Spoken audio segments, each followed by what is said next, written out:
If you've been keeping up with this series, you'll know that the game here is beating as many levels as possible in GTFO, using only the bots as help.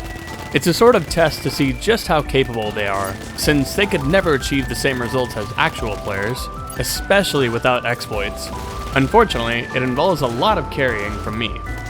After tackling a total of 19 levels in the last video on this challenge, I realized that it was going to be tough to cram 26 levels into a solid video. So to reduce the workload and make the video more enjoyable, I decided to shift from 2 rundowns per video to just 1 rundown.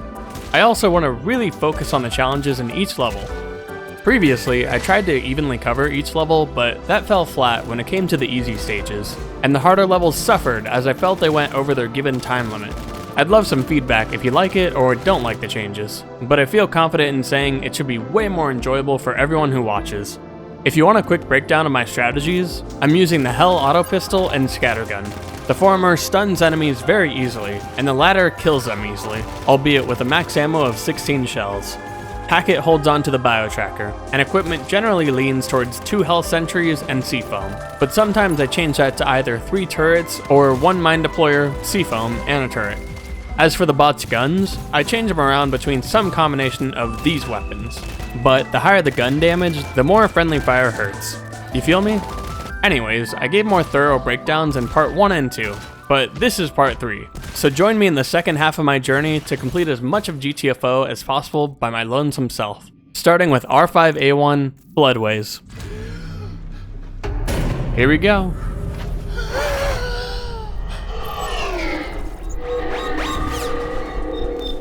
As is predictable, A1 is as easy as it gets. There's no question about being able to beat it with bots only, and having a secondary objective only really serves to make the level longer.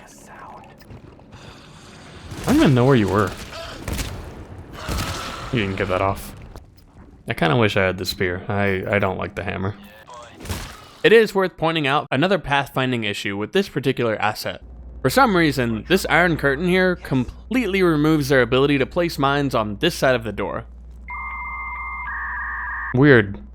He's not putting down the mine. It's really not a big deal, but, what the fuck? That's a little strange. Why did that happen? This is otherwise known as a glitch, and not just my monitor telling me to take it off life support. I don't even know what that was. I've never seen that. I believe it has to do with dripping water in the environment being able to fall on your face, and how the game just completely fucks up the rendering of that effect sometimes, leading to a black hole on the screen. I wouldn't have it any other way, and my silly game intended to be played alongside 3 humans. Anyways, there's nothing too notable as far as difficulty in this stage, though it does introduce a new mechanic that will be a major sticking point in later stages. The double kill, let's fucking go. Oh, hi. Oh, I remember this mission. I remember it very clearly.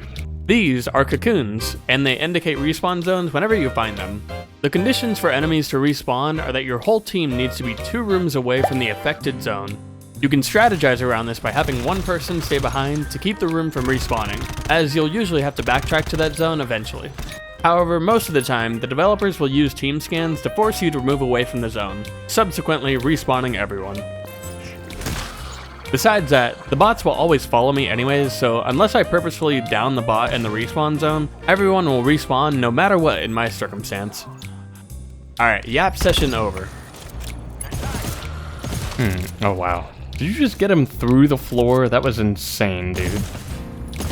Where? Oh. I've never heard that voice line. The level is quite simple otherwise, with a few small alarms, so we're moving on to R5A2 Recollect.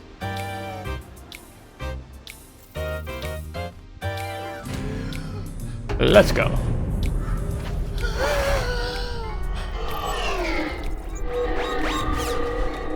To start us off, we're in a bright and pleasant looking environment, but nothing lasts forever.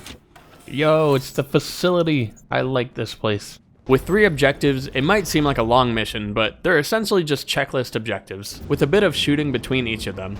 Remember that they're trying to make sure newer players get an idea of how the game flows, so reintroducing mechanics and enemies is good to do in the earlier missions.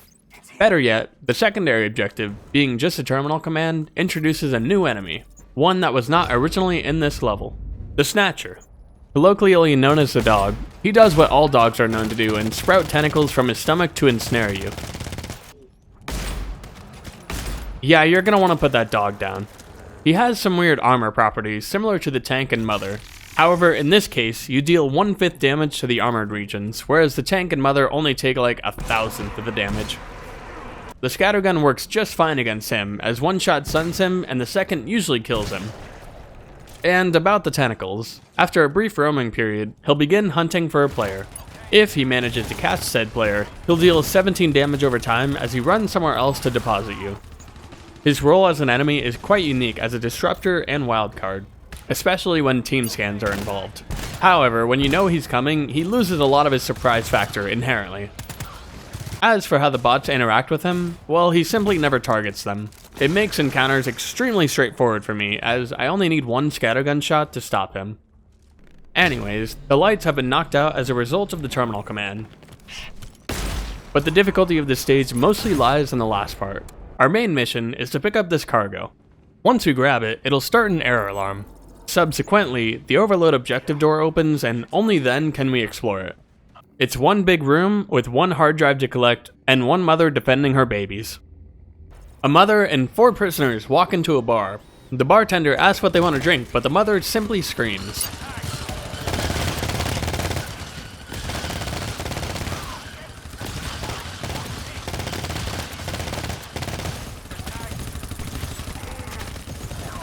Dude, what the fuck are you doing? Here, I present to you the sniper's inability to kill bosses effectively, and why I need to have the scattergun at all times. God, you're so fast. I can't. Oh my god. Alright, she's dead. Anyways, the error alarm isn't that oppressive, and the bots can take care of the enemies well enough from here.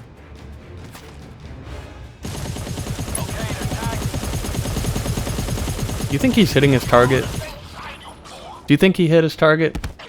I feel like he did. I think he did. With how many bullets he shot?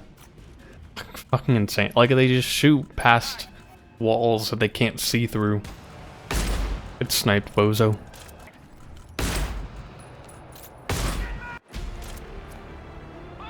Up next, R5A3 Mining.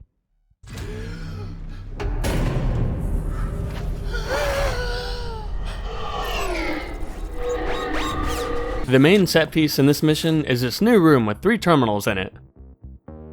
We need to do a terminal command on all 3 of them. Easy, right? Well, for the first time, we need to enter a password on 2 of them to unlock them. Oh, tuck your shit in. You got lots of company. It's insane how many of the voice lines perfectly match up. I don't think it's on purpose. As is the case with most levels in this game, the hard part is knowing what will happen after finishing objectives, whether it's an error alarm or something else. The secondary objective and overload can be completed in any order. However, the secondary will start an error alarm, which is way worse than the infection fog that the overload will give. Oh, respawn room. Yeah, it's a respawn zone, one that will have to backtrack eventually. What's unique about it this time is the part where the scouts will also respawn if we were to kill them. That makes the backtrack way more punishing if you alert any of them, as you're more likely to alert more rooms for the newly spawned enemies. But if you recall, I am a gamer. Really? What the fuck? I walked on him.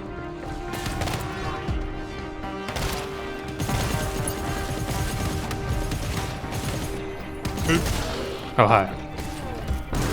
Anyways, on to the secondary objective, where we will be starting an error alarm in order to finish an HSU scan. Should be quick, right? I don't know what the error alarm is, but surely it's just a bunch of small guys, yeah. 3 small enemies every 50 seconds. The complicated part here is that we have a lot of ground to cover before we can finish the mission from here, including the backtracking.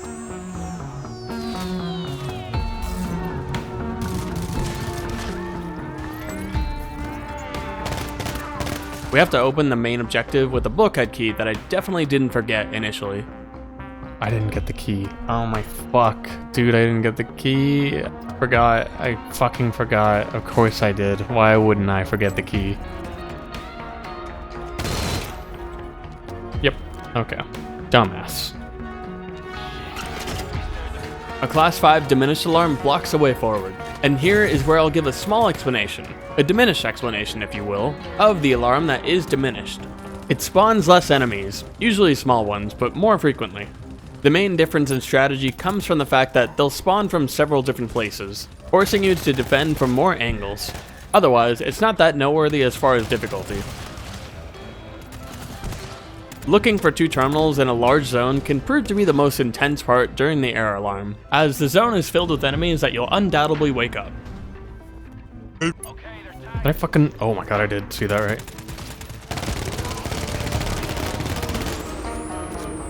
Hello there, soldier. Please, guys, out of the fucking ladder where the enemies are dropping in. If you can manage to get past all the noise, the level is basically over once you get the passcodes. Earn. Extract. Alright, we're done. And we can put a turret down here. We'll put both down, why not? There's just one last sustain alarm between us and the finish line. And now we get to sit here and do our defense. I believe it's very long. It is very long.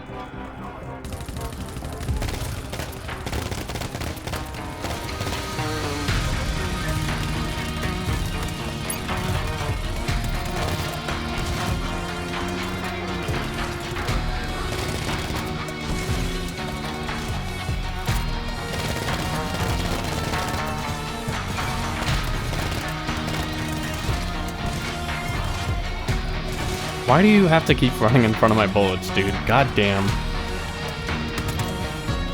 Running in front of my bullets. It's consequences, bro. Something I'll note is that this set piece gets used in R5A1, seemingly as the same area, albeit more rundown if you know what I mean. Anyways, we can finally move on to the B tier missions, where the difficulty ramps up considerably this time around, provided you complete all the objectives anyways. R5B1 Smother.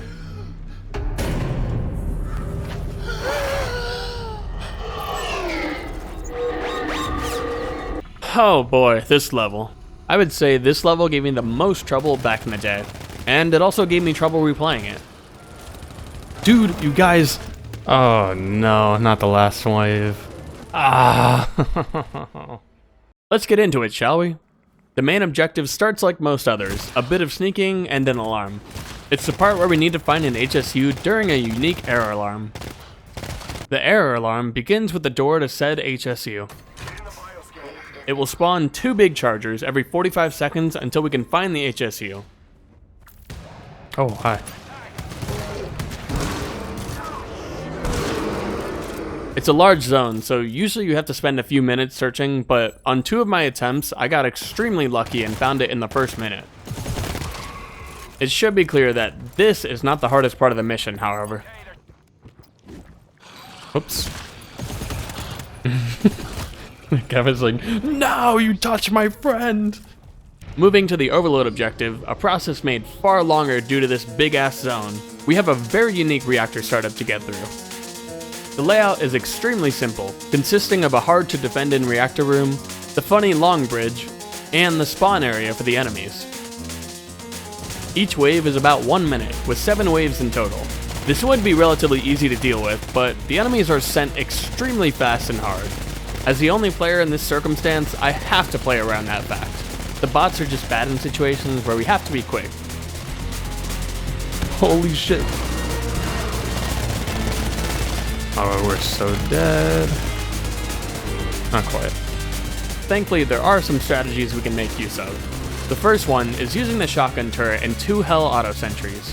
This is one of the only scenarios where I might recommend the shotgun turret, as it otherwise wastes a lot of ammo and efficiency. Alright, it's still waste ammo, but that's beside the point.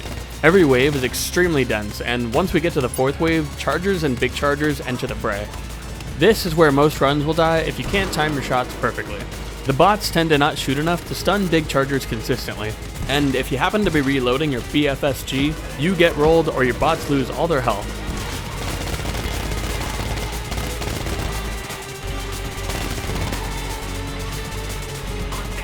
Worse than that is the part where you only get 30 seconds of prep time after entering each code. You can barely grab any resources while making it to the front line, and if you don't make it there in time, the enemies will get through the choke and you can consider the run dead soon after.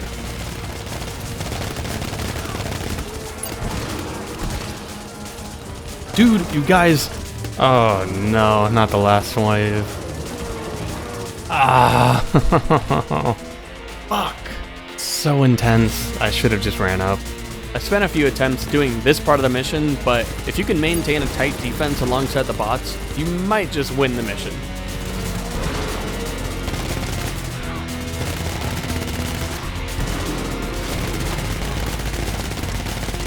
Oh, those fucking chargers, there's so many of them.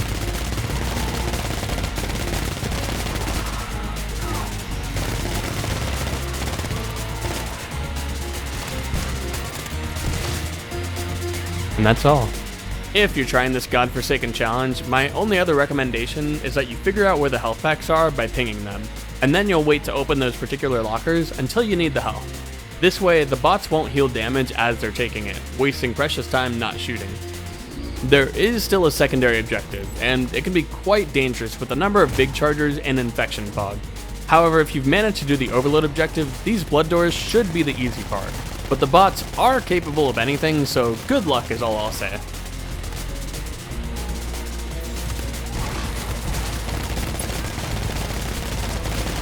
Oh, there's charger giants, I forgot about that.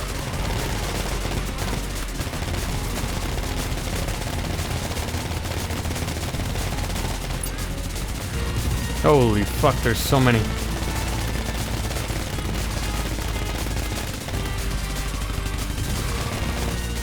With that, another mission is completed. Out of all the B-tiered missions in the game, I would argue this one to be the hardest one, including all objectives. The number of chargers sent at you alongside the many hybrids is quite frankly overwhelming. There was a time I figured this mission was impossible with bots only, but I simply had a case of the skill issue. I'm just saying that the next 3 missions should be a bit less intense in comparison. So moving on to R5B2 Discharge. Gross.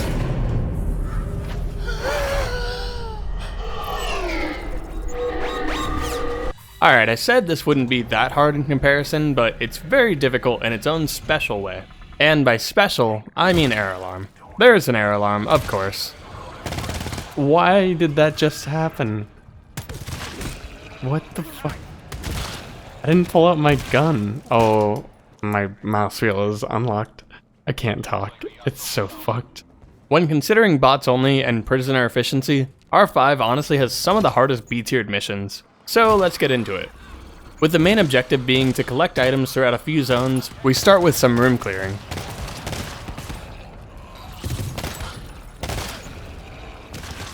Cool. Besides some blood doors, there's not too much to worry about here.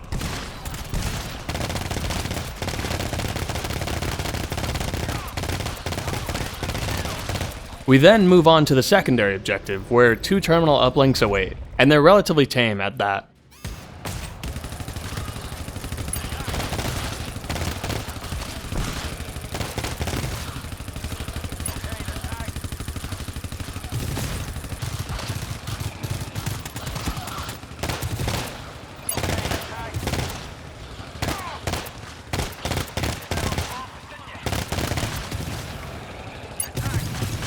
Once we finish the uplinks, the aforementioned error alarm begins, spawning 3 small enemies every 50 seconds for the rest of the mission.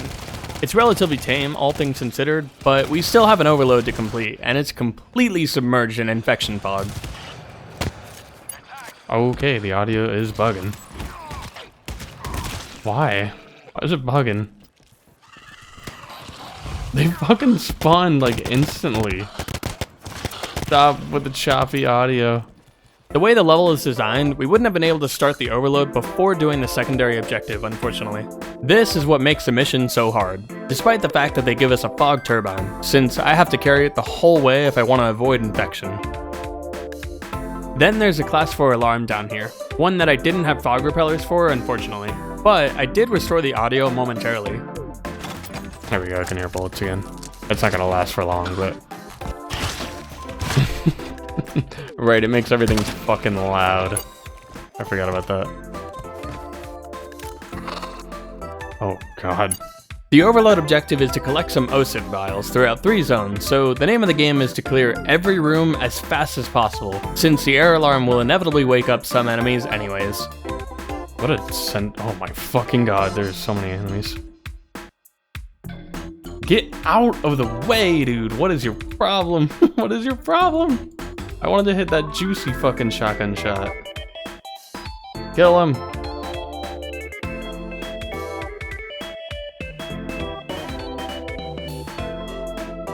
That's crazy that he didn't activate. After we do that, then we can start to open all the lockers we skipped, finding resources and the 5 items we need. You know, now having done the Dark Souls 2 video, I recognize that it's not that I'm necessarily bad at doing commentary, it's that I play the most intense fucking game possible, and it is so hard to focus and talk during that. Hey, thank you. Oh, did it actually restore? Wow, he almost broke the lock himself. He broke the lock? That's crazy. He accidentally shot it. With all that done, we can finally proceed with the main objective.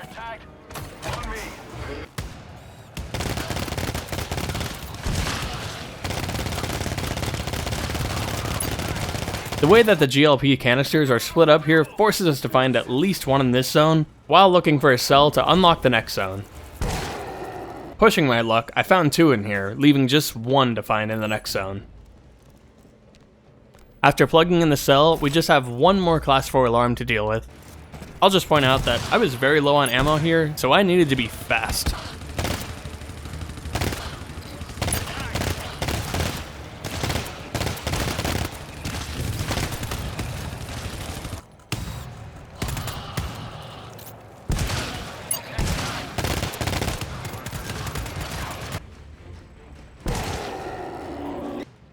Please be in here.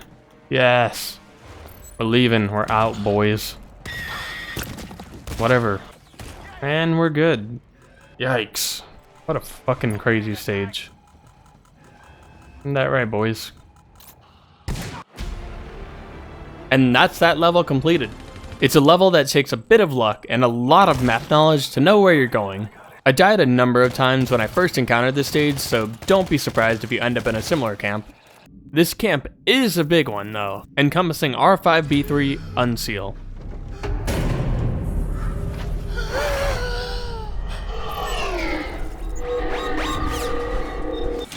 We drop into a room with a lone charger and a security door, alongside this sealed cargo. The charger helps indicate that there will be chargers coming up in a somewhat difficult section. Our main mission here is to take this cargo to a special room to unseal it, hence the mission name. The aforementioned security door has an error alarm tied to it though, and it's an interesting one. It'll spawn 6 chargers every 2 minutes and 40 seconds. Not insane by any means, but it's more than I can handle using only my spear, so we want to be quick. Thankfully, this is an error alarm that we can end soon enough, but it involves 3 minor hurdles. The first one is a class 4 alarm, the easiest hurdle to deal with.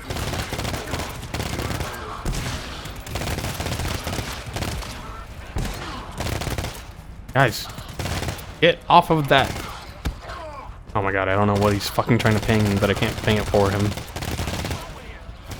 There's a box. Thank you, buddy. We are so low on health right now. After that, we'll have to deal with the blood door and some infection fog. I do have the option to take the fog turbine down here, but I opt to just tank it instead, as I'm likely to lose all of my health anyways during the next section. I've also played this section far too many times to know exactly where I'm going, despite the fog. The third and final hurdle is to find a key in this zone that unlocks the door to the Unsealer, our current objective. Ah, gotcha. I got your number, baby. Red triangles. That's all I know. Dumbasses who want to melee everyone. If all goes well, I only deal with 3 or 4 sets of chargers before unsealing my special little MacGuffin. This ends the error alarm, and you'll take notice of our extremely low ammo. I skipped most of the resources on the way to the key, but even after grabbing them, it becomes clear that this mission gives way less than previous missions. Moving ahead, the next difficulty spike comes from the secondary objective. It's a terminal command in this room, the command itself being Release Containment. 3 blood doors surround us. Do you remember how SCP Containment Breach had 096 where if you look at him, he would sprint at you? Now, imagine you have guns and there's like 8 of him. That's what this feels like.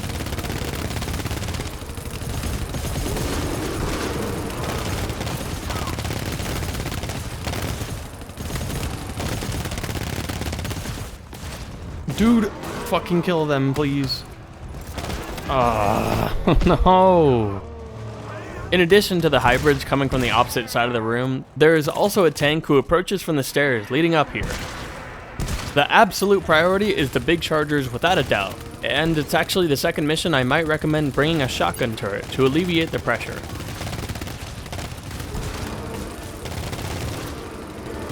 Let me now shift your attention to the tank problem in the room.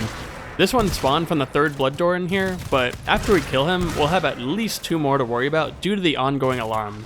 I say at least 2 because if the bots go down during the scan at any point, it'll prolong the alarm and more tanks can continue spawning. We don't have that many resources, so it's extremely important that this doesn't happen. Unfortunately, as you can see, they did go down once, and a 4th tank would spawn as a result of this indiscretion. No, we have to fight another. Damn it. Thankfully, this is a really good place to fight tanks, so that part isn't all that hard, provided you play very patiently, waiting for the opportunity to get some back shots. Okay, he's dead. After all that, one last charger alarm awaits.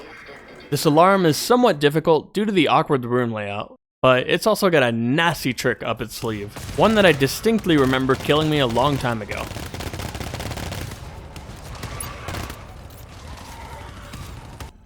Once we finish the last scan, the door unlocks. And the alarm? Well, the alarm actually just continues spawning enemies, and then we have to extract with a shit ton of chargers barreling our way. We truly do not get a break in this mission, despite its shortness. And if I had ammo, I would shoot them, but I can't. I wasn't lying when I said that R5 has some of the hardest B-tiered levels in the game. However, you completely avoid most of that difficulty if you don't do all the objectives. The next mission, unfortunately, does not give you the ability to make it easier, as there is only a main objective. All the levels up to now have let you take your own pace to the obstacles in the stage, albeit alongside some heavy pressure to do things quickly. Error alarms are one thing, however this new objective type, Warden Protocol, puts heavy spin on the pacing. There are only 5 levels with this objective type for a good reason. R5B4 Diversion.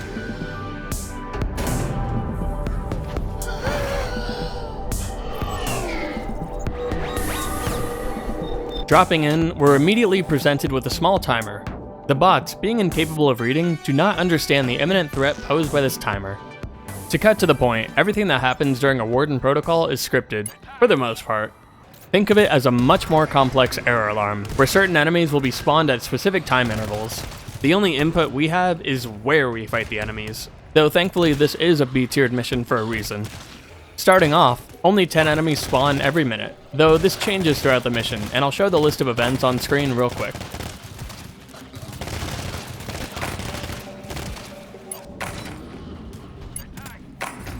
Oh, right. If you were wondering why we can't just speedrun to the end of the mission, it's because the doors to progress only unlock at specific time intervals. Think of it like an auto-scroller, with death being much slower should you fall behind. The first locked door opens at 20 minutes remaining, so in the meantime, we explore the optional zones for resources and a cell, all the while dealing with enemies.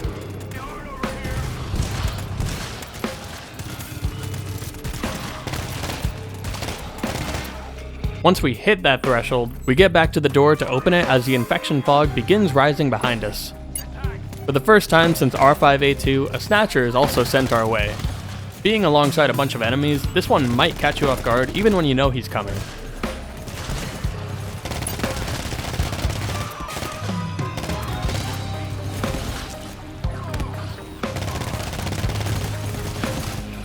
And again, it is treated like an error alarm, so they will not pick up objective items for me. We make sure to juggle the fog turbine and cell to the next security door, using the cell to unlock another optional zone filled with resources. The enemies now spawn every 2 minutes, which gives us more breathing room after killing the wave.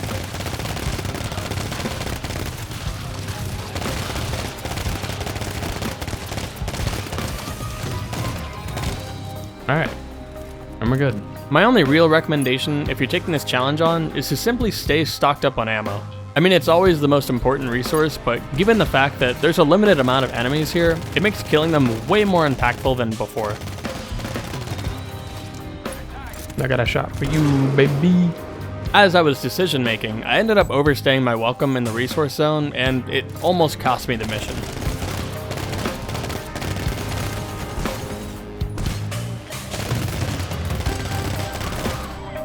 It's a lot of enemies. Not gonna lie.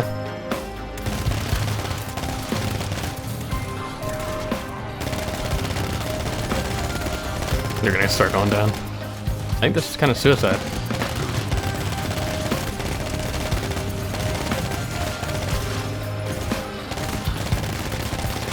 We recover and make our way to the next zone after that near miss.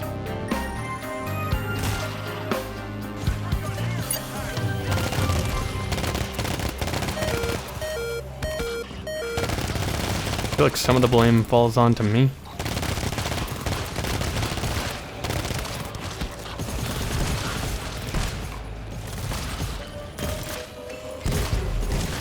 The disinfect station is here for dummies like me. This is wonderful. This is going great. After that, we have to take on one singular alarm. And honestly, if not for my bad decisions, this would be even more free. Hey, lights.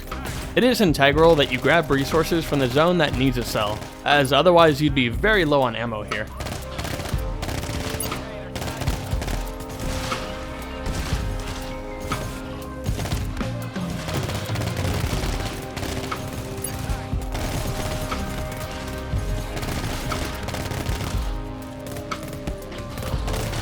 After all that, we can finally extract.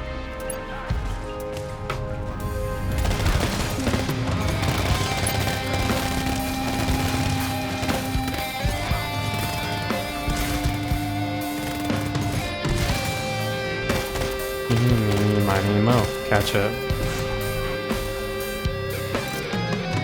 The Warden Protocol is an intense objective type that takes a few tries to understand everything that's happening. Once you get the rhythm down, everything falls into place and you can just treat it like a constant error alarm. This is as easy as Warden Protocols get, unfortunately, so don't expect it to be so simple next time. Moving forward, we're finally going into the C-tier missions, where we can expect some more varied challenges. I'll remind you that there's a number of missions that I expect to be beatable that I still hadn't actually beaten, and C3 here was one of those missions. So, can we get through them all? R5C1 Binary.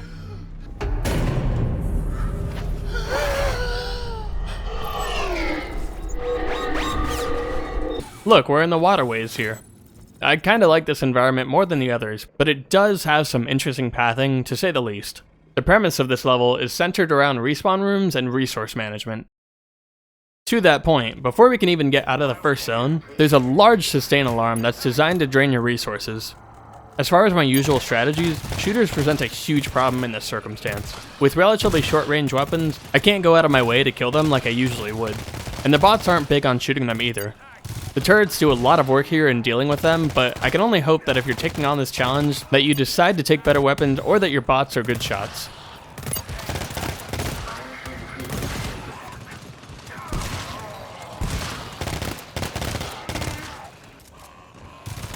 Alright. You'll notice that we're running quite low on ammo, and that plays into the next big room.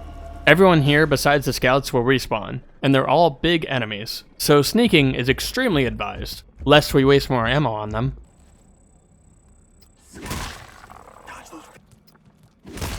Taking care of the scouts, we're further incentivized to sneak as the security doors here have stealth scans. Our main objective here is to finish 2 terminal uplinks, one near the entrance zone and another at the far end. This won't necessarily be the hard part, but I would be lying if I said I could beat this mission every time, bots only. The combination of chargers and other small enemies can be quite overwhelming, and the RNG for the terminal locations can play a huge factor in how easy it is to defend. You fucking asshole. Oh my god. Y'all, what the fuck? This isn't that hard of a mission. This is not that hard of a mission. The next attempt, I had better RNG for the first terminal. What is a giant doing here? Did I really not clear a whole room? Oh, I'm fucking dying so fast.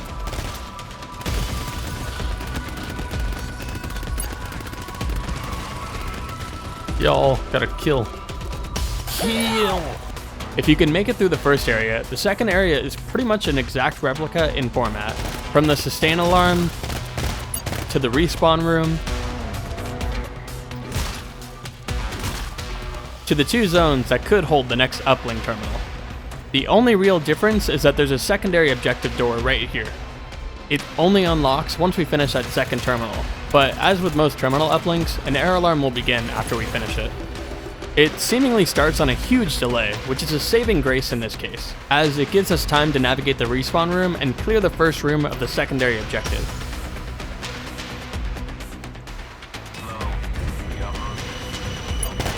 Five shadows spawn every 90 seconds, but with the zone itself being filled with shadows, we can basically disregard that and just shoot our way through here. Somewhere in this zone, there's a mother that we must take care of.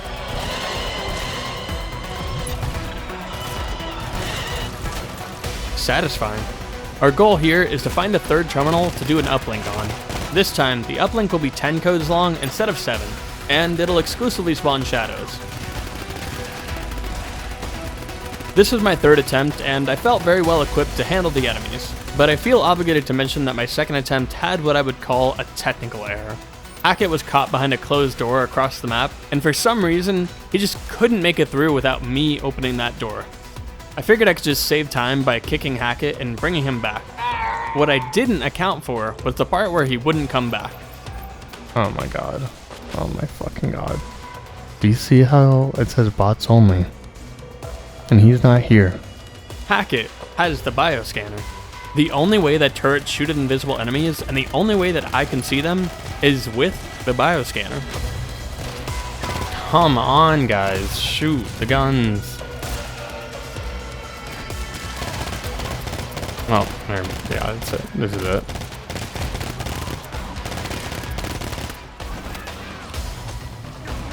I was super pleased at this outcome, and felt very motivated for the next attempt.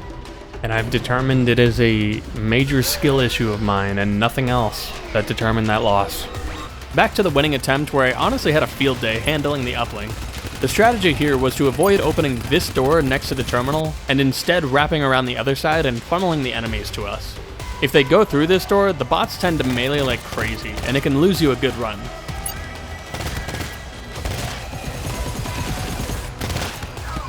Are you hearing any bullets? I'm not.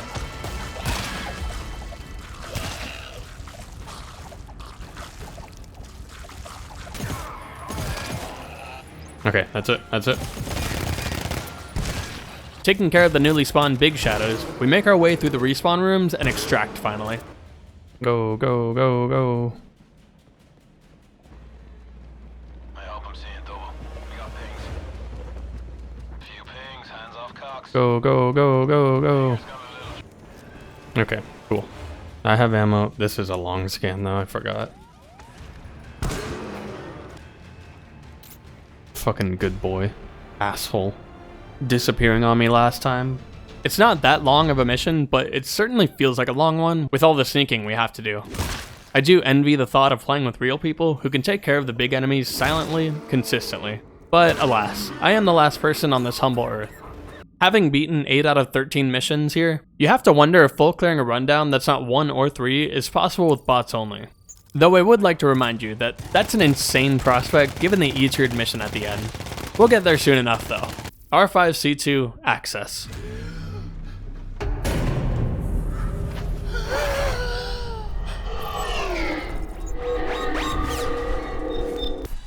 Oh, yeah. I remember why I bring the equipment that I do.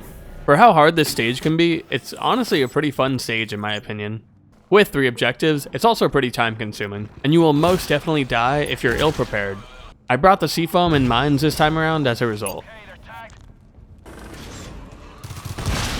The main objective is to power up a generator cluster with 5 cells, and we can get 3 of those cells without too much hassle. Just some blood doors and alarms for now.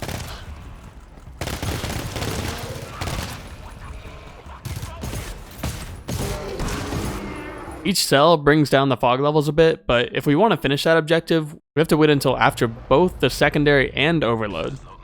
We choose the overload first, as you actually get a choice this time. Threat level overload.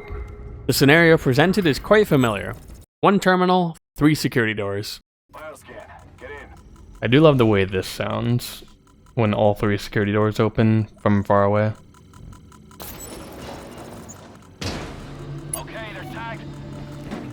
It's another room scan, but the main difference between this scan and the one from R5B3 is that all the enemies sent are scripted and not spawned as a result of an alarm. So the bots can go down at any point and it won't matter, unlike R5B3. Given the enemies being sent though, I'd rather they live. And there will also be 2 tanks. Actually, might be even 3 tanks. Ooh, that was a snatcher.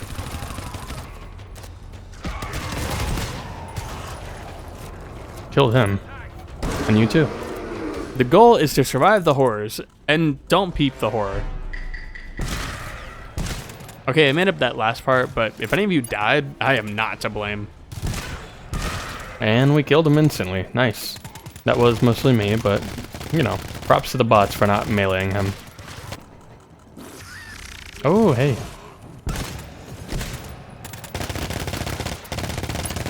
Damn, I didn't kill him. That's unfortunate.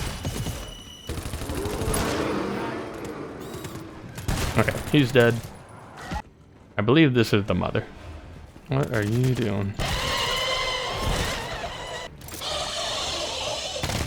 I remember grinding this section many times to try to beat it even once. And then I beat it once and realized that this mission would be possible.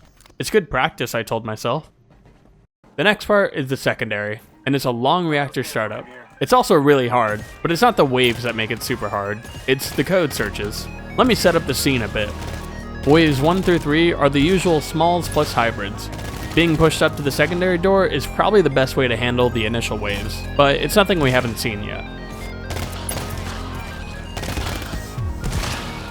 I hate you guys so much. Get out of the doorway. There's some code searches to handle after this first wave, but the 4th wave is where the ante gets upped. You know, that thing from Balatro. You play games, right?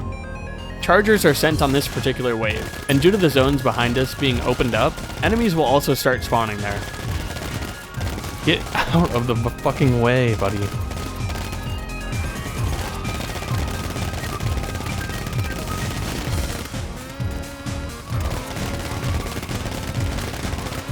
Any one of those guys hits me and I go fucking down.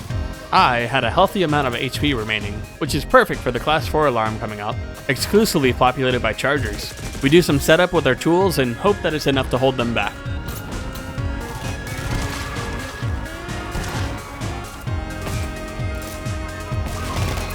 Bueno. Moving to the code search, there's a scout here, and some chargers. Scout dead teammates, also dead. Chargers, dead. I take responsibility for all 3 of those outcomes. We grab some health packs that I skipped earlier on purpose and move on to the next wave.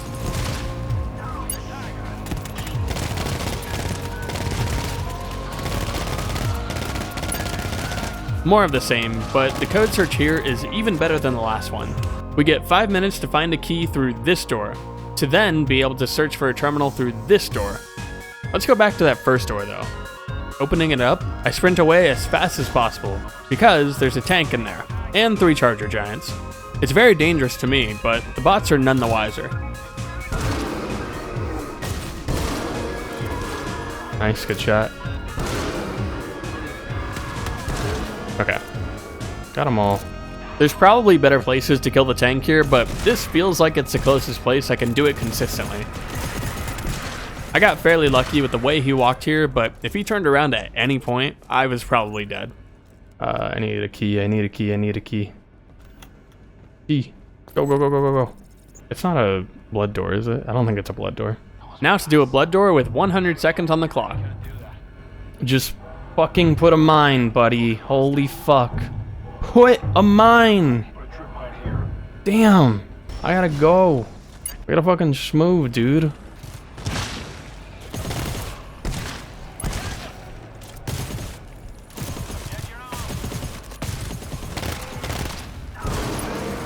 There we go. There's more.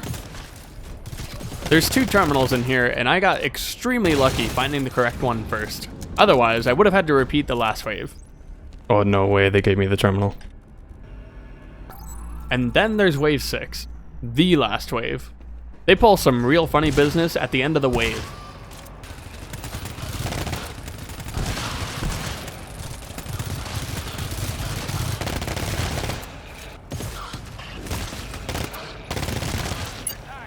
This is not a good spot to fight. I shouldn't have gone up here. Down, down, down. That's not what I meant. Shit, he went down too. Why are they spawning everywhere? Sorry. So this is not very good. For great reason. Oh boy, oh boy, oh boy, oh boy. The most devious surprise enemy of all, a mother. That I believe is a mother. Is it not?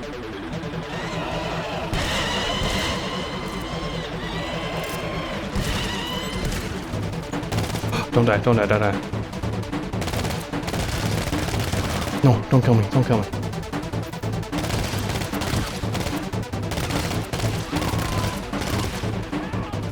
Bots all dead. This was probably the biggest clutch moment I had in this level. Holy fuck. We now have just under 4 minutes to find the last code. This should be free, but there's 3 scouts in this zone, and it is possible to get really unlucky with where they spawn.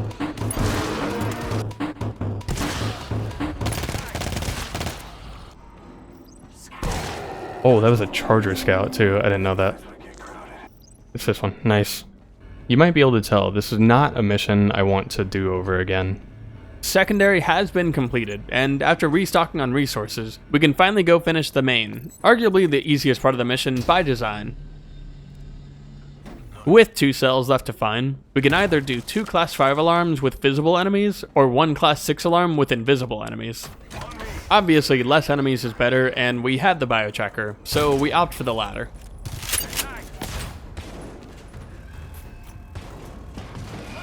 He down because you fucking shot him? Absurd, dude. Didn't even catch that. Ain't that a pile of shite? Oh, it's a big room. Shit. Bullshit. There's a party out there. Can you guys shut your fucking mouths? I have to listen, and you're just yapping away. Yes. Yes. Well... You guys gonna do literally fucking anything? What the fuck was that? Skipping over the alarm caused by finishing the main objective, we now have to get through 2 surge alarms to make it to the forward exit point. The first one isn't too hard since the scans are all so close together, and reinforced doors slow down the enemies plenty.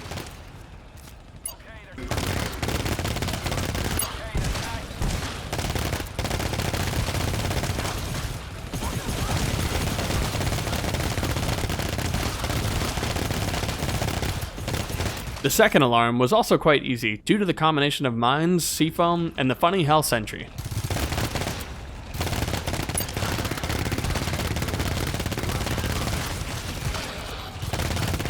Oh, it feels so good to shoot my gun. We make quick work of the remaining enemies and just have the extraction to get through.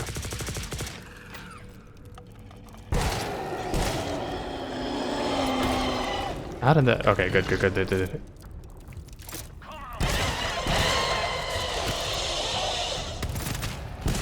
Alright, and we're good. Let's go, guys. Honestly, you could probably alert the enemies in here and it wouldn't truly matter. Mothers and scouts are more like multipliers to danger, so unless there's some enemies still chasing you here, the ending should be free. Either way, that's another level in the bank. As I previously stated, I had not beaten this next mission, and I really couldn't remember how intense it was, so naturally I jumped right in. After reading the wiki entry, of course. There's an error alarm. There's always an error alarm. R5C3 Starvation.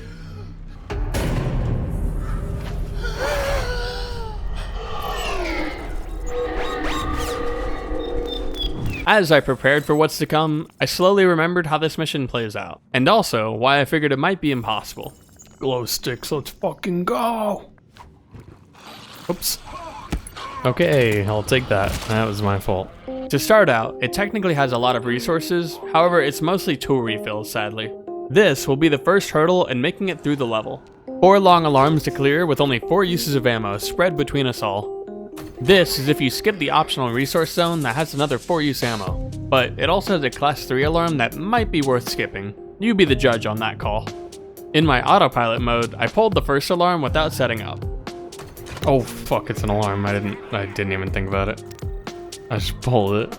The enemies do spawn a good distance away, so it wasn't as bad as I thought. As I implied earlier, our turrets need to do most of the work here, and with all the tool refills, you might be better off running 3 of them. That's not to mention the main objective being a terminal uplink, where the turrets will perform really well. Hello there, buddy.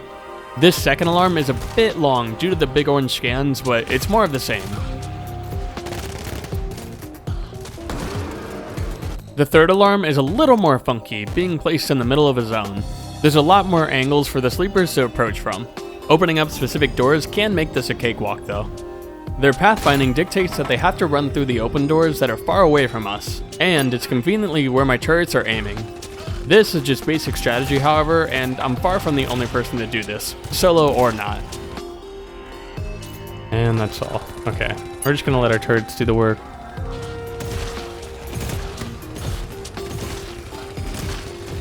The third and final alarm will inevitably be the hardest one, but it follows the same principles as the previous alarm.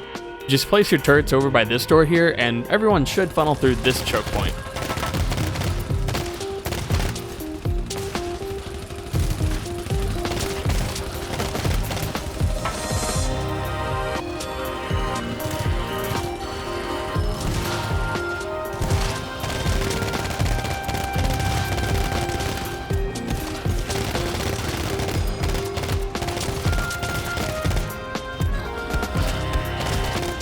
That W fucking shoves there. That was pretty good.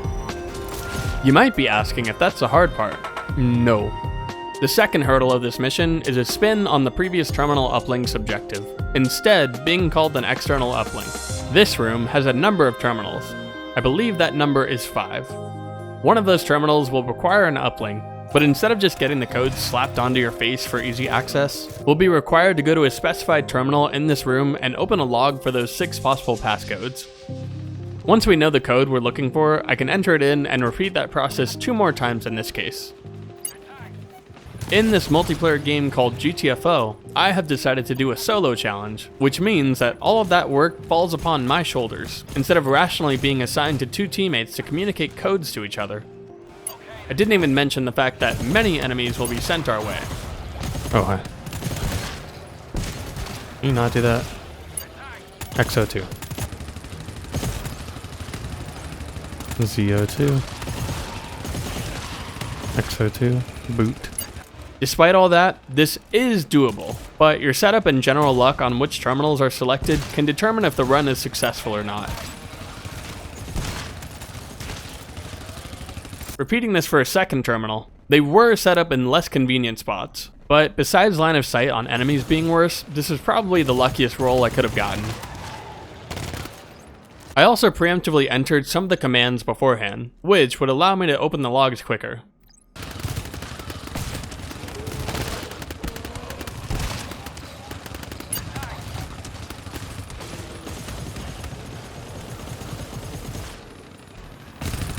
Y08. Y08, Y08, Y08, Y08. Frog. Okay, that's it. After all of this, an error alarm will start, and then the third hurdle begins. We still have a secondary objective to finish. Every 90 seconds, 3 giants will spawn, and while we are well stocked up on ammo for now, that will not remain the case for long.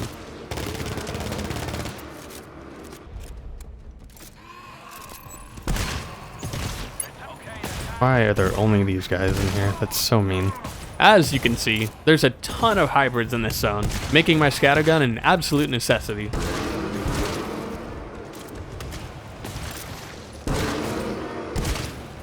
The goal for this objective is to grab a data sphere in the first zone and bring it forward to another zone to process it. After that, we then have to bring it back to extraction. It probably would have been better to remember this before running past it. Where is the data sphere? Hey Drake, where's the data sphere? Oh my god, it's in zone. Oh fuck. No wonder this has been so easy. However, there's a lot of value in clearing out every room ahead of me before grabbing it, so it's not all bad. The strategy really is just be quick and efficient. We don't want to waste ammo on the infinite enemies. I now need to go get the data sphere. There it is. Once we finally get the data sphere processed, things change up a bit. The lights get knocked out and the error alarm becomes much more dangerous, spawning 15 small enemies every few seconds. According to the wiki anyways. We're now in the familiar circumstance where we need to leave. We got a man down! Dada was so far behind here, I don't even know what he was doing. It's right here. Oh, come on. It's gonna be a long one too.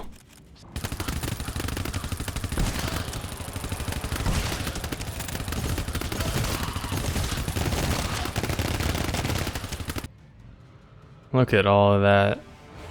You know what? You boys did really well. I'm not even gonna shoot you. God damn. You know, it's been a while since I beat a level that I'd never beaten before. I got to feel that horribly nervous feeling that I could fuck it all up so easily, and yet I stuck the landing despite that. For all the pros watching, I need to make it clear just how different of an experience it is playing this game bots only, as I would argue that stage is super easy otherwise. Anyways, that also marks the end of the C-tiered missions. The D-tiered missions are up next, and I can tell you that they are a massive step up in length and difficulty. Bosses galore, basically. I have never beaten the next 3 missions, so what should we expect in R5D1, even deeper?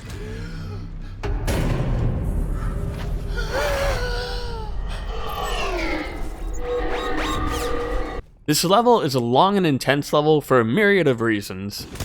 Fun fact, it's also a bit of a remake of R1D1, though the similarities end quite quickly as far as difficulty is concerned. We're going to try to focus on the difficult parts like usual, though I do want to explain my playstyle here as far as sneaking goes. After playing the last stage where I exclusively meleeed for most of it, it sort of bled over to this level and I was very economical with my ammo usage. I probably didn't need to be, though one might say it eventually paid dividends. Anyways, let's get into it. The first part of this stage involves your usual sneak alarm cycle, though it gets more interesting once we reach this zone here. We have ourselves a door that needs a key. That key will be found behind a locked door that also needs a key, so we begin the journey to collect that key. We'll label this zone Zone 1.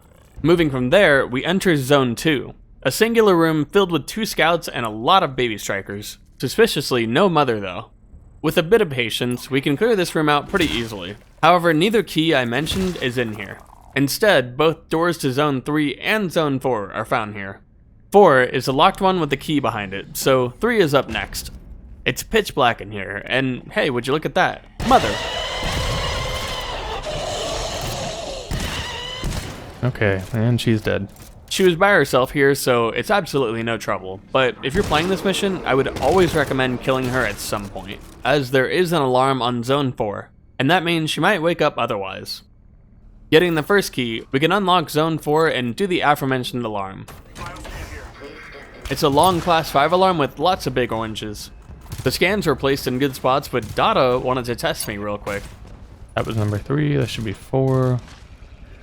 Hey, Dada, I need you over here, please, man. Fucking God. Dada.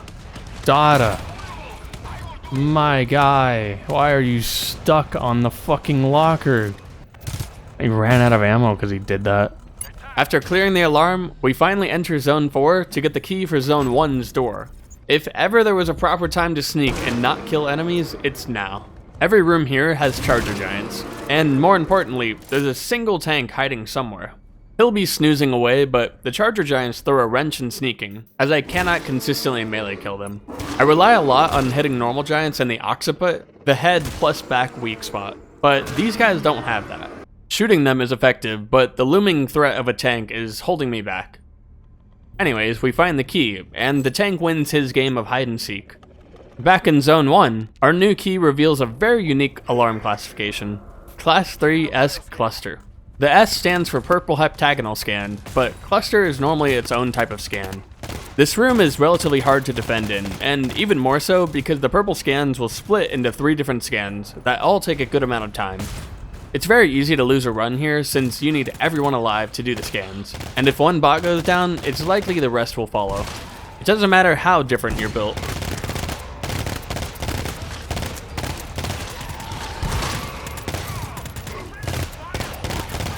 We get a nice infusion of resources after that, and our objective is just in the next door over. We'll just open that door and do the, hey, why are you running? Yeah.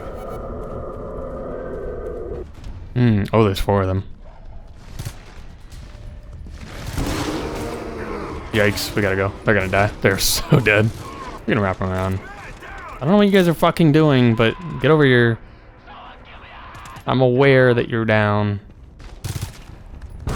Run! Come on over, guys. Okay, they got the kill. I got the kill.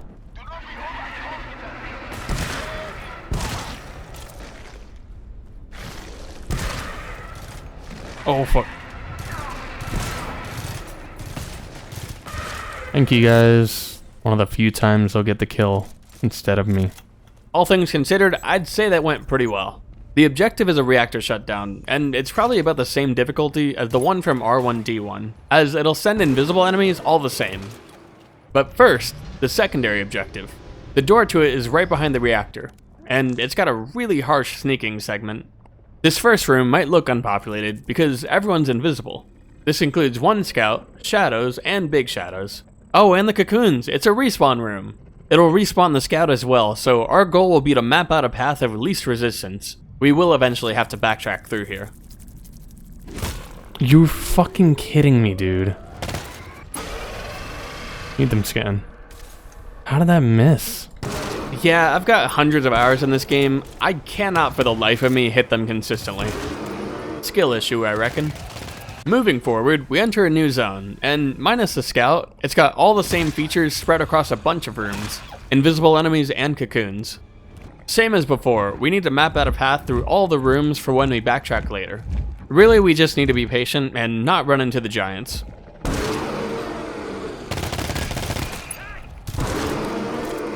After clearing the respawn room, we find ourselves in a safe-to-kill environment, and we're just 1 door away from our secondary objective. Of course, that door requires a power cell.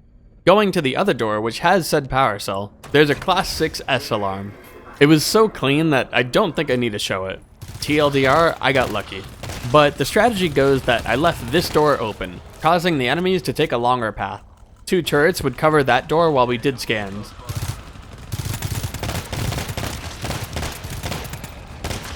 And then the lucky part is when the second wave spawned, they did so in here.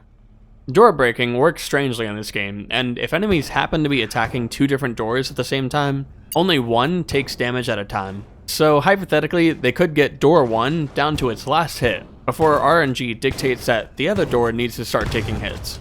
This then stalls the enemies for even longer.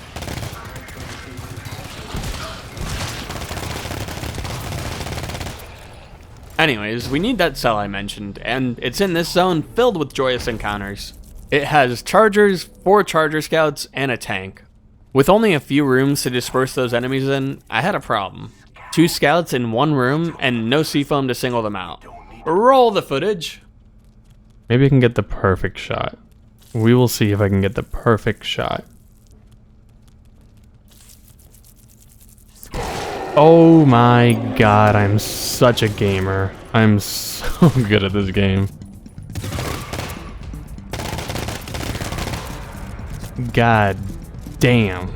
I spent 2 minutes waiting for that, and boy was it clean as fuck. Using the bot to retrieve the cell safely, we now have what should be the last major hurdle ahead of us. A large sustained surge alarm. Having a ton of resources here really made the difference, though I didn't quite realize that all of the enemies would funnel through this staircase. Planning around that would have made this even easier.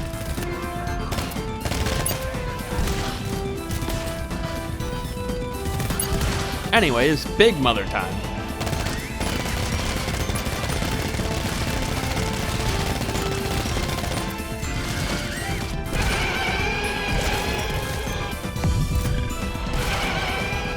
I was super nervous after this, as this would be the furthest I have made it in this level. The objective here is just a terminal command, though it's one of those silly commands that has a consequence. Infection fog, baby! There's a fog turbine in a previously locked zone, but we gotta tank the fog a bit and navigate some more invisible enemies. Fuck off. With that, we can finally go back to the main objective and complete it. The only challenge is backtracking through the fog with shadows all around, hence why I wanted to map out a path earlier. We make it back to the freshly respawned scout room, where we have to clear it out because of its proximity to the reactor. I started with the giants since I could more easily kill them than the scouts.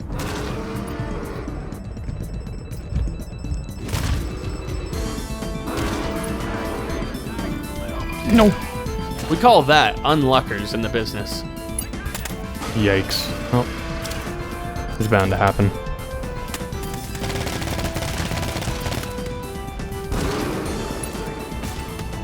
I collect the resources I skipped earlier and start the shutdown process. With a load of fog repellers in hand, it really makes it a cakewalk, as all the enemies sent are invisible. We ditch the fog turbine and book it. The air alarm here spawns more shadows, which means that they're quick to fall behind us. That's an oxymoron. I can't see anything. Holy shit, I didn't think I'd beat this stage. And it's over. This took me a long time, but I really wanted to secure the win. 2 new stages beat in a row. As far as my personal count, this would be 61 stages in total, out of 83. So far though, I've only shown you 42 out of 46 completed. And in writing this, I realize we've actually surpassed the halfway point and completed levels shown to you. It does excite me to consider the possibility of completing more stages, though I fear that that feeling will be short-lived. I've said time and time again, it only gets harder from here. I have tried this next stage a number of times, and while the difficulty is what gets me most, there's a part that's emblematically luck of the draw. R5D2 Error.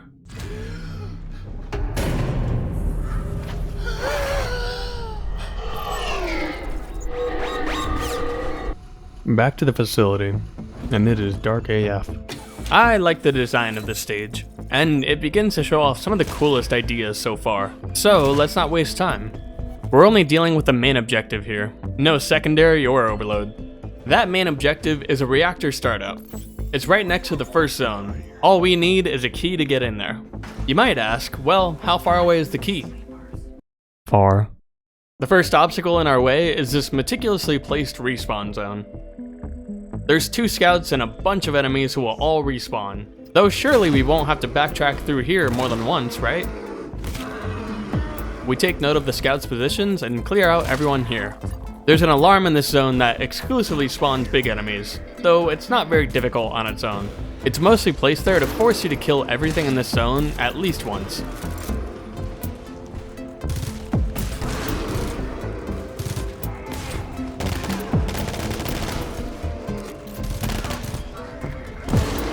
Moving forward, we have a familiar circumstance. A door that requires a cell to unlock, and 2 zones to the sides that could have that cell. It's just more busy work. What I'm more concerned about is the Class X Sustain Cluster Mix Diminished alarm on this door. It sounds scary, but it's just a lot of words to say long-ass alarm that only spawns small enemies. I guess that's also a lot of words too. And they probably can't say ass, so that would be crass. This alarm has given me some ridiculous trouble, and it's the part that I mentioned being luck of the draw. It's honestly a really easy alarm when the bots cooperate, but every other time that I've gotten to this part of the mission, the bots just randomly stop going into scans, and on account of them being sustained scans, it's basically impossible for me to continue if the bots break here. Dude, what do you mean? What do you mean? I haven't even fucking played today. Oh, it's so dumb. Did I mention that it takes 30 to 40 minutes to get here? I'll be honest in saying that purely because of this scan, I resorted to mods much faster, though I'll show you my best unmodded run in the meantime. After clearing that alarm, we head through the door to find our misplaced key. In this zone is a mother, a scout, giants, and a bunch of babies. What's so devious about the babies here is that the ground level in this room is covered in a really thick fog. perfectly masking the little guys. We use some fog repellers for this particular room. It's a game of patience afterwards, but an easy one at that. Finally, we can begin our backtrack through the respawn zone and start the reactor out. I don't believe we've seen this format of the reactor room. It is decent to defend in, but we'll need to be pushed up through this hallway room like usual to kill the waves faster. There's one door behind the reactor and one blood door to the left. Having taken an hour to get to this point, there's only 4 waves, and subsequently 4 codes to deal with.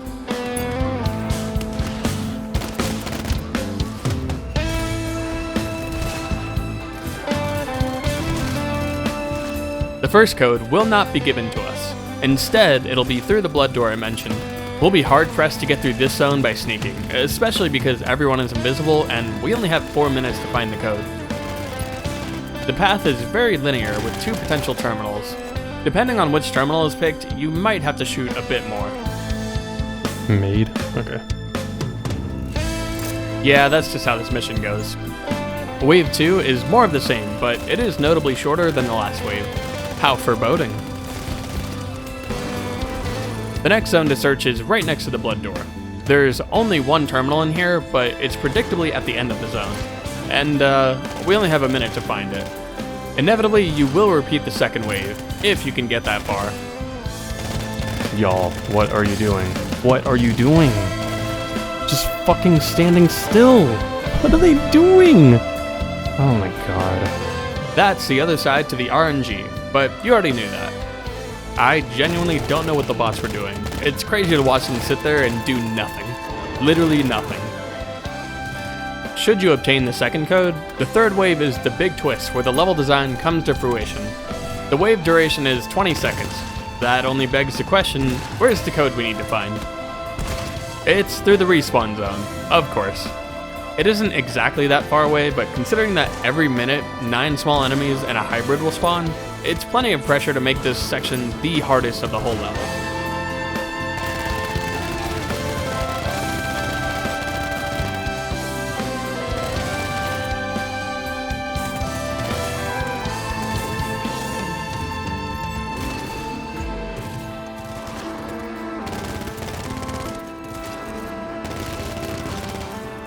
It gets worse though. We still have to get through the next zone that actually has the passcode. This is as far as I've ever gotten.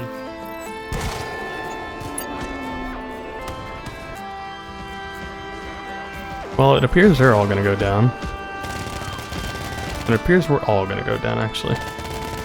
I stand corrected. Fucking god. That stupid ladder. Oh my god. Okay, so duly noted, next time don't go up a ladder, go around. There's a ton of charger giants in here, and a charger scout somewhere. Mixed with the enemies that are already spawning, it's not pretty. Now, you might be curious what mods I was going to use, and it's actually not the Better Bots mod. Have you ever seen the Doctor Strange movie? This is the part where we bargain. Dormammu? I wanted to just get past that singular part with the charger giants and finish the last wave of the reactor. So I used the checkpoint mod to do really quick attempts. There's some benefits to this that do count as cheating though, but enjoy my bargaining, so to speak. Dude! Y'all!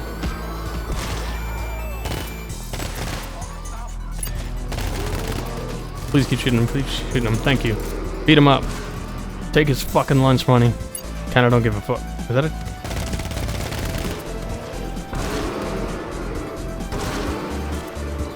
Got downed again? Of course he did. No way! How did that not kill him? Well, he's gonna alert. That doesn't matter though. Thank you. They're gonna die here. God damn it, dude. That's so hard. This is going quite poorly. Oh my fucking god. He's gonna revive me and I'm just gonna die. No. And the cycle begins. Yeah. Oh, we're fucked. I'm fucked. More specifically. Oh boy. Let's keep trying. The first major benefit I found was a little unintentional from the mod's perspective. It has to do with the passwords I need. In the later levels where there's real checkpoints, if there's ever codes involved in a checkpoint, it'll always scramble the code so that you have to find it every time. The modded checkpoints, on the other hand, do not scramble it. And eventually I got to the point where I decided to just skip the code search and get to the third wave faster to practice. I open the charger door where the enemies are, cause oh fuck, they respawn. Scared the fuck out of me. I'm stupid, I forgot about that. Oh my god.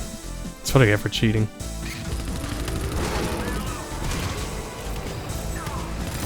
No. Fuck me, man. Oh, the turret's gonna kill me? Fucker. That guy in the corner got me. God damn it. Dude, it's so hard. Oh, they res me, but... Holy shit. I shouldn't have been so surprised by that. I knew he was coming.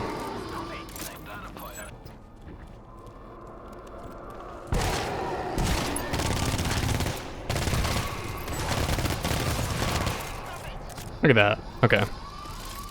Farm. I finally managed to clear it once, but I got caught up by the respawn scouts. Tell you what, fuck it. Alert!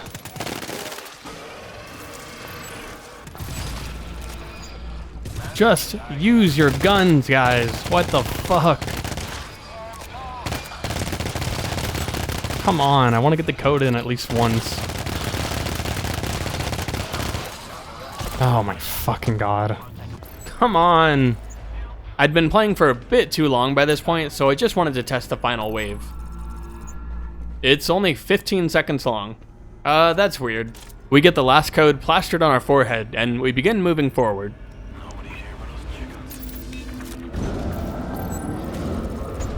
That horrifying scream indicates that a tank is being sent our way.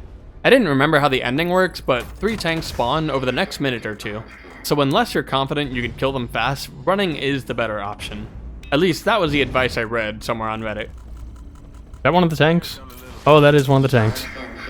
Shit. No, I'm gonna get double hit. Oh fuck, I'm gonna get downed while I'm in here. How fast does this go? It goes fast. No way. And that marks the end of that stage incomplete. Before I transition, I do want to mention the other part of the level design that is extremely devious for unaware players. That respawn room sits sort of below the zone that you have to enter it from. And if you're familiar with the maps in this game, they don't indicate anything about the floor level. If you don't have a good sense of the level during your first playthrough, this mess of a map will fuck you up. It's very confusing when you're trying to find your way back. And the second thing that's not intentional is the built-in softlock spot. I didn't encounter this organically, but after searching for it on purpose, I realized just how horrible it is. You have to walk near this location at least twice, and if you get stuck, the level is just over. Anyways, I feel confident in trying to beat that level without mods someday, but today will not be that day. And you already know that R5E1 is going to be a bad time. Get ready for KDS Deep.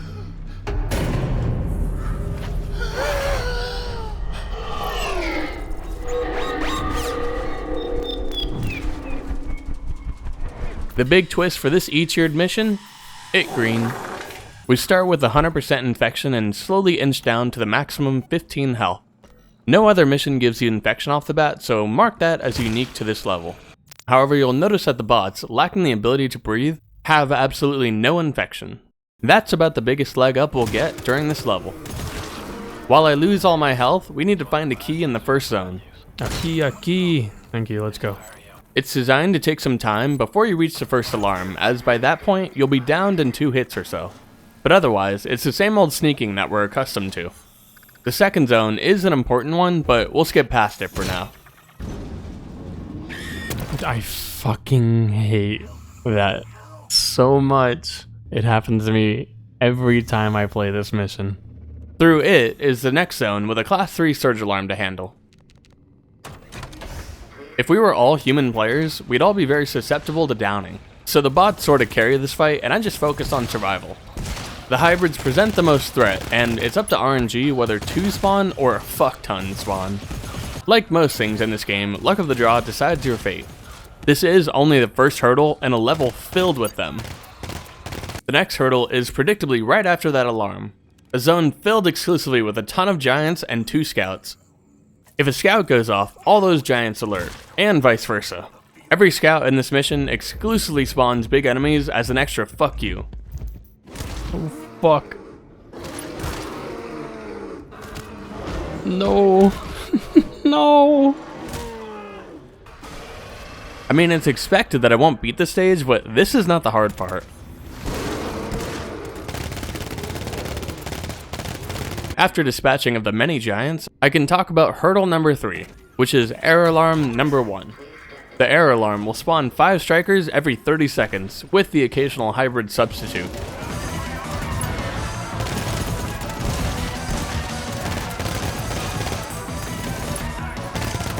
To keep it simple, we need to find a key in the next zone, usually found in the last 2 rooms, then use it to do a class 3 alarm.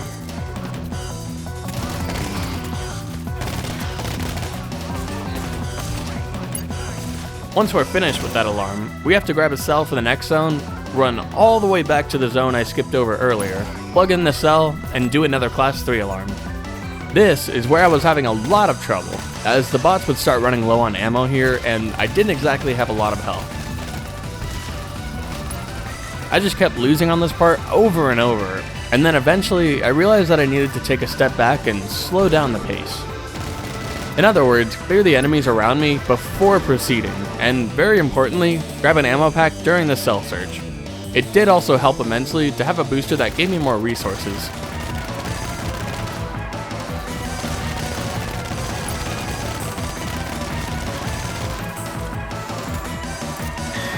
Fucking come on, man.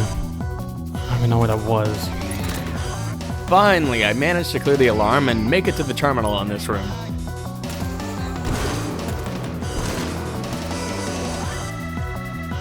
That would end the error alarm. I think even without the booster, I could make it here consistently. But like always, it only gets harder from here. After disinfecting and stocking up on resources, we move ahead to the next zone. By design, you're supposed to sneak through here, where 2 mothers and some giants await. This is the easy option. However, there is a niche strategy that I was keen on executing, and it involves clearing this room out for later. This took me some time, but the result was very clean.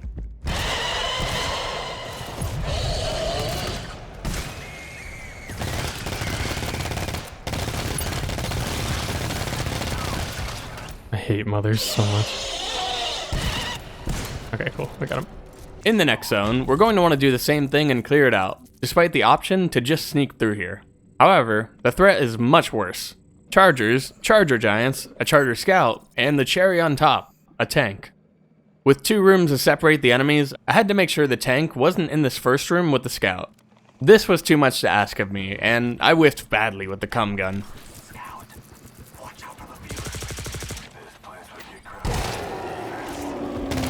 Go, go, go. Thankfully, there were just some chargers in this room and nothing else.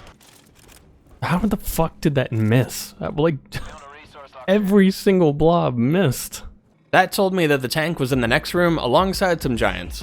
I never really tried to melee kill charger giants because it's really hard to consistently pull off. But with no other choice, we get rid of them without a peep.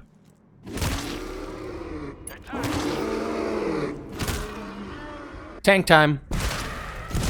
Run, run guys, run guys, run guys, run guys. Come on, come on, come on, move away.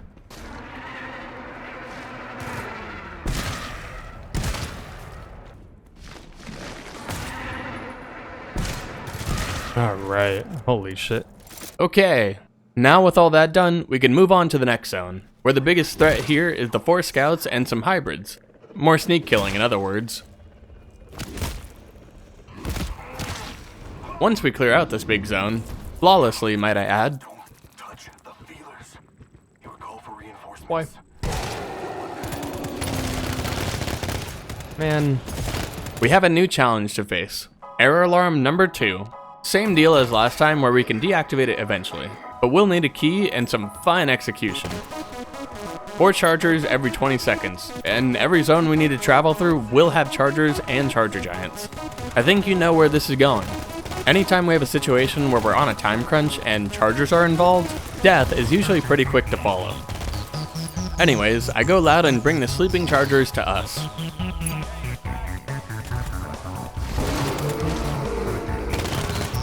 We now need to find the key in here, and I distinctly recalled reading something about this zone. It said 50 consumables, and I thought that was really weird to point out. A whole lot of fucking glow sticks, goddamn. There are so many lockers and boxes, and it's meant to add a bit of flair to the search. After finding the key, we progress forward where we're quickly met with a Class 4 alarm in this zone. I set up a scrappy defense and pull the alarm as fast as I can.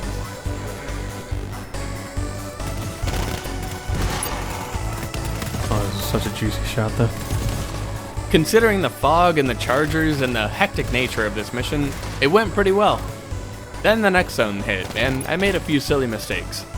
We're low on health at this point, but this is where the terminal to deactivate the alarm is. The mistake I made here was a positioning mistake, and it was bad. After alerting this room, I was afraid of backing up into the chargers from the error alarm, but I wanted to kill the charger giants at the same time. I ended up doing neither. Fuck, no, that's it, that's it. I was pretty content with that attempt though, and I can be certain that this is probably going to be the second easiest E-tiered mission, behind R5E1. For the sake of getting this video out sooner, I'll be switching to the BetterBot's completion of this mission, which is of course cheated. I want to describe the rest of the level's challenges as there's actually not much more to the stage. Should we get to the same point, we can deactivate the error alarm. It's literally 2 rooms from where I died. How sad. There's a strategy here that I planned on doing in my vanilla run, where you pull the alarm to this door and then deactivate the error alarm, as this would also cancel out the one from the door. Some invisible enemies are sent as a result, but we'd handle that just fine. I think you just triple shot all of them. Assuming we skip that alarm, the following zone holds the last key we need. It's the riskiest zone to sneak through, however, as it's filled with tons of shadows, big shadows, and 3 shadow scouts. There's no light in here either, so the only way I can even see the enemies is if I light them up myself. I imagine that this is where I'll die tragically at least once, since that's how it goes sneaking through invisible enemies. If we can manage to find the key in here, the last hurdle of the stage will make itself apparent. This key unlocks this blood door right here. That blood door has the last error alarm on it, which will spawn 4 giants every 40 seconds. My scattergun will be crying after this, so we'll need to be as quick as possible in the next zone. This zone is exclusively filled with charger giants just to make it even more dangerous for us. Yikes. Not the time for that. We're looking for a cell in here, and then booking it back out to a nearby generator. If we achieve this in a normal run, we could then execute a very interesting strategy. The door that we just unlocked has a Class 5 alarm on it that spawns giants, in addition to the error alarm that's doing so. Dude, there are so many giants. I can all but guarantee that this alarm would kill us 9 times out of 10, and I'd rather not push my luck. Instead, we can pull that alarm and run all the way back to the beginning of the level, going through the 2 zones that had a tank and some others. If I can get away from the giants swarming us, then I'd be able to get to a terminal in the first zone that has a deactivate alarms command on it. I don't know why this is here, but I'm not complaining. This would set the foundation for completing the rest of the level quite easily, as the final alarm is just a Class 4 surge alarm, with nothing else to worry about besides a sleazy snatcher. Finish the alarm, walk forward into the last zone, input a command, and extract. Genuinely, that's so beatable, but I have made it clear that I plan on grinding every unbeaten level at a later time, once I've collected all of them. And hey, maybe I'll stream them when I can get that figured out. With that, we can consider Rundown 5 covered. I never really know how I should end these videos. It's always sad to admit defeat, no matter how temporary it may be. We've added 11 levels to the win category and 2 levels to the temporary defeat category. Now is as good a time as any to mention that I actually prompted one of the more well-known veteran players of the community, Random Kenny, to get more insight into the game. He was kind enough to give me an extensive breakdown of some obscure details, even keying me in to the terminal command from the last mission. I'll try to use the next video to explain some of the finer details, but the most important thing he sent me was another YouTuber who did the same challenge, but completely solo, no bots. They go by the name T-Nenpi, and the strategies utilized involve a lot of kiting, as well as abusing enemy spawn limits and behavior. I'd like to keep in spirit of the challenge by not going too far with exploits, but for the next rundown, I'll look into using some of these strategies if a level proves too hard. Anyways, I hope you enjoyed watching. I'll be hard at work with various projects, and I hope you'll stick around for it all. Have a good one.